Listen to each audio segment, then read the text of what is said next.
Kalau kita melihat cara metodenya Syekh Albani dalam mentakhrij hadis itu lebih berat kepada memakai metodenya Imam Ibn Qayyim Al-Jauzi, Imam Ibn Jauzi. Jadi yang pertama kali menulis kitab hadis palsu di dunia itu Imam Ibn Jauzi. Beliau beri nama kitab itu dengan Al-Mawdu'at. Jadi di dalamnya hadis-hadis palsu keseluruhannya. Kemudian setelah itu Imam Suyuti menilai kitab-kitab hadis yang ditulis oleh Ibnu Jauzi ini terlampau ekstrim.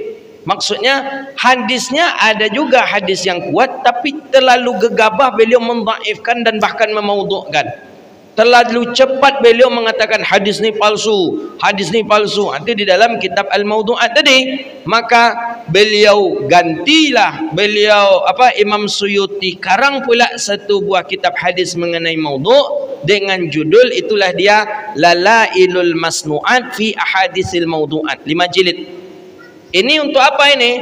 Ini untuk mengcounter atau untuk setidaknya menyaring hadis yang di dalam kitab Ibnu Jauzi tadi. Ibnu Jauzi seluruhnya dilibas palsu. Hadis salat sunat tasbih palsu, hadis tentang Rajab palsu, hadis Sya'ban palsu. Dipukul rata. Imam Suyuti menilai ulang kembali hadis-hadis yang dipalsukan oleh Imam Ibnu Qayyim Al-Jauzi dalam Mawdu'at. Maka beliau tulislah kitab namanya Lalailul Masnu'at fi Ahadisil Mawdu'at. Setelah itu lahir pula Imam Ibnu Iraqi.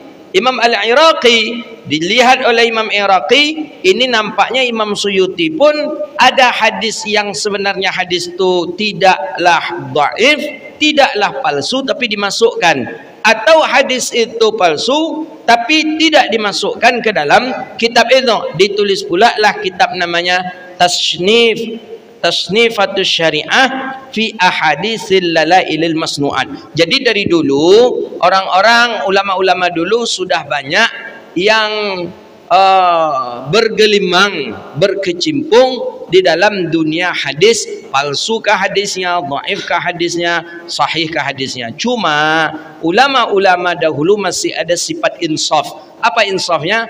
Tidak begitu gegabah dia mengatakan ini maudhu'. Enggak seperti itu.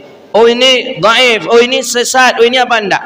Tapi agak tasahul juga dia, agak mudah dan agak toleran banyak. Ya karena dari sekian banyak riwayat hadis itu kita juga tidak mengetahui secara pasti ya mana yang betul-betul sahih dari sisi matannya, sahih dari sisi sanadnya. Maka hadirlah kitab ini membantu kita untuk menjelaskan ini hadis ini bermasalah, ini hadis ini tidak bermasalah. Inilah dia. Bukan berarti kitab ini, buku ini pun penuh sesungguhnya dengan kebenaran dalam pentakhrij hadis, juga tidak. Ya, bisa lagi kita merujuk nanti ke kitab-kitab hadis yang lebih besar lagi. Ya seperti kitab